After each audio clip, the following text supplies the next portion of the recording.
Alors, le Seigneur Jésus-Christ a déclaré que nul ne peut aller à Dieu sans passer par lui. Dieu qu'il appelle son Père. Parce que certains pourront dire, mais non, que eux ils peuvent s'adresser directement à Dieu. Ils n'ont pas besoin de passer par le tamis de Jésus-Christ, etc. Mais il y a une chose que les gens oublient. Jésus, il est le Logos. C'est le Logos là, qui est de toute éternité, qui est la parole éternelle de Dieu, qui s'est incarné en la personne de Jésus-Christ et qui s'est fait homme. Mais ce Logos de Dieu là, cette parole éternelle de Dieu là, elle est reconnue comme ayant toujours existé.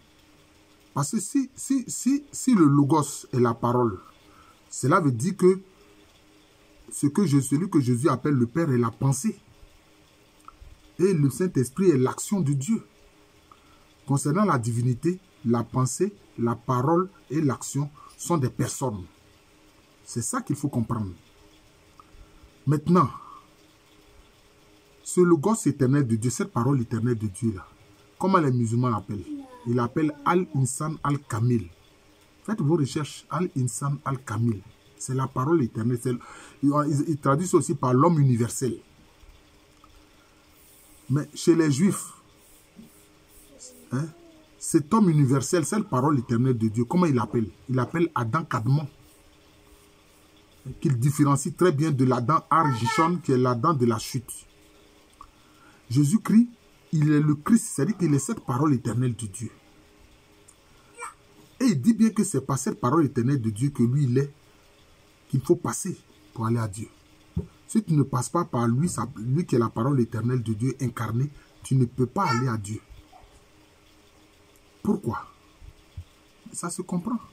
Même Dieu, anciennement, avant l'incarnation du Messie, avant l'incarnation du Christ, il passait par qui pour parler? Il passait par les prophètes. Donc, c'est toujours la question de la parole. Il passe toujours par la parole, par les prophètes. Maintenant, cette parole-là, maintenant, éternelle, est devenue un être humain, est venu et s'est incarné en la personne de Jésus. Toi qui dis, tu vas t'adresser directement à Dieu, que tu dis, tu n'as pas besoin de passer par Jésus-Christ. Mais que vaut ta parole devant Dieu? Dieu, il est la sainteté, il est la pureté, il est la lumière insondable, impénétrable. Mais toi, un être humain, pécheur, toi, tu es pécheur. Quand Dieu te regarde, il voit ton péché. Il voit tes insuffisances. Il voit tout le mal que tu fais. Mais par sa parole, quand sa parole s'empare de ce que toi tu as dit, alors Dieu regarde sa parole éternelle, le Christ. C'est comme ça. Voilà. En ce moment, ce n'est pas l'homme pécheur là que Dieu regarde. Cet homme pécheur a parlé. Il a demandé quelque chose à Dieu. Il a demandé la miséricorde de Dieu. Il a demandé la charité de Dieu. Mais comme il croit en Dieu, même s'il n'est pas chrétien, même s'il n'est pas du Christ, Dieu, le Père céleste, regarde le Christ, c'est-à-dire sa parole éternelle, là, qui est de toute pureté, là, qui est la sagesse aussi éternelle. C'est ça que Dieu regarde. Et c'est à cause de lui que toi, homme pécheur, ce que tu as demandé là, tu es exaucé. Que tu sois chrétien ou pas, c'est ce qui se passe. C'est ça le processus. C'est ce qui se passe. Donc quand tu es exaucé par Dieu là, sache que c'est à cause du Christ, sa parole éternelle. C'est pour ça que Jésus a dit qu'il est le Fils de Dieu. Puisque, regardons entre nous, notre parole c'est quoi? D'où vient notre parole? Notre parole vient de la pensée. Je suis en train de vous parler. Ce que je dis là, ça vient de ma pensée. Donc on peut dire que la parole est enfant de la pensée. C'est pour ça que Jésus-Christ, en tant que parole éternelle de Dieu, il est fils de Dieu, il est enfant de Dieu. C'est ce que ça veut dire. Hein? Il naît de Dieu. C'est comme ça. Engendré par Dieu. C'est comme ça. Parce que la parole est engendrée par la pensée. Et que tu sois animiste, que tu sois musulman, que tu sois chrétien, que tu sois bouddhiste, que tu sois taoïste, etc. Bon, de toute façon, animiste, c'est un mot qui ne me plaît pas bien beaucoup parce que tout le monde croit en l'âme. Tous ceux qui croient en l'âme, donc on peut dire qu'ils sont des animistes. Mais c'est par le tamis de Jésus-Christ, sa parole éternelle, que Dieu regarde. Quand un homme parle, Dieu regarde le Christ. C'est pour ça d'ailleurs que c'est l'une des raisons pour laquelle le Christ a accepté de s'incarner et d'être un être humain qui est né de la Vierge Marie. Vous comprenez? Donc c'est comme ça. Donc quand il nous dit que nul ne va à Dieu sans passer par lui, nul ne va au Père sans passer par lui, c'est une réalité. C'est ça le processus. Voilà. Ce n'est pas à cause de la religion, tu vas t'inventer pour dire non, non, non, moi je n'ai pas besoin de quelqu'un pour parler directement à Dieu. Mais quand tu parles directement à Dieu, là, tu oublies tous les péchés que tu as accumulés là. Dieu, lui, il regarde ça. Parce que sa justice là.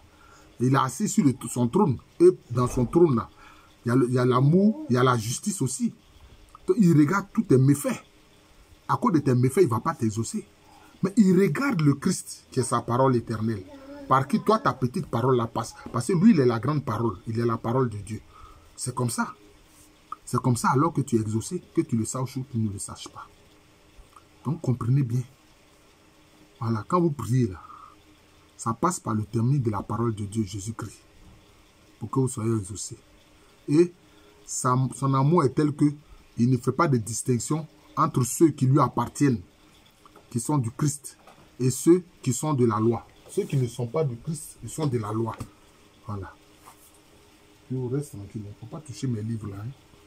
Hein. Ils sont de la loi. Mais ceux qui appartiennent au Christ, eux, ils sont sous sa grâce. Voilà. Ceux qui sont sous la loi aussi, ils bénéficient de cette grâce du Seigneur Jésus-Christ parce qu'il est amour.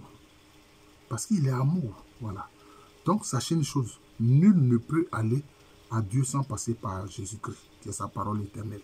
Nul ne peut être exaucé en quoi que ce soit sans que le Christ n'intervienne pour que la prière de la personne soit exaucée. Voilà. Abonnez-vous à cette chaîne de moi, Jean de l'amour de Jésus. Voilà. Et les enseignements que je donne, c'est vraiment pour mes frères et sœurs en humanité. Voilà. À l'état civil, je suis le professeur Alou Kwame Rémy.